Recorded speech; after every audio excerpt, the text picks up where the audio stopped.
People living in an apartment complex in East Garfield Park say they are living in unsafe conditions. They're talking about leaks, mold, and roaches. They're now calling on the Chicago Housing Authority to step in and to help. NBC5's Courtney Sisk toured the complex and shares one resident's story.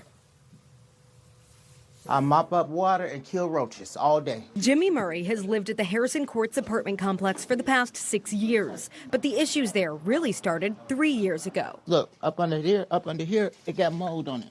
Right here. Look at all that black. Nothing but mold. His unit on the 7th floor is filled with water, so much so that it soaked his mattress. He says management gave him an air mattress instead. How long have you been sleeping like this? I've been sleeping like this for about a year now. You know what they tell me? Put it in the work order.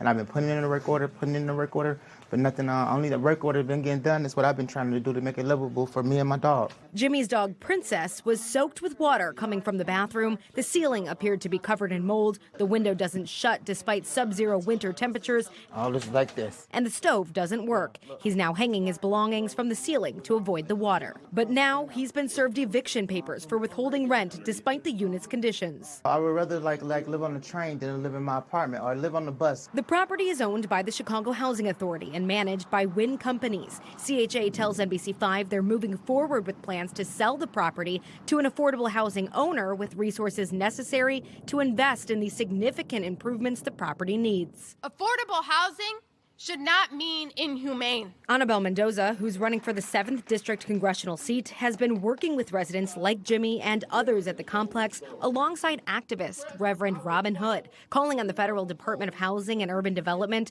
to remove barriers so CHA can address the issues. Because Harrison Courts is not qualified as public housing, CHA is restricted from using federal public housing funds. We shouldn't have to live like this in the city of Chicago, the county of Cook, and the state of Illinois. Wynn Companies tells NBC5 they're working with CHA and residents to prioritize and address maintenance issues. It hurts me to my heart, and it's like I will do anything to make things right.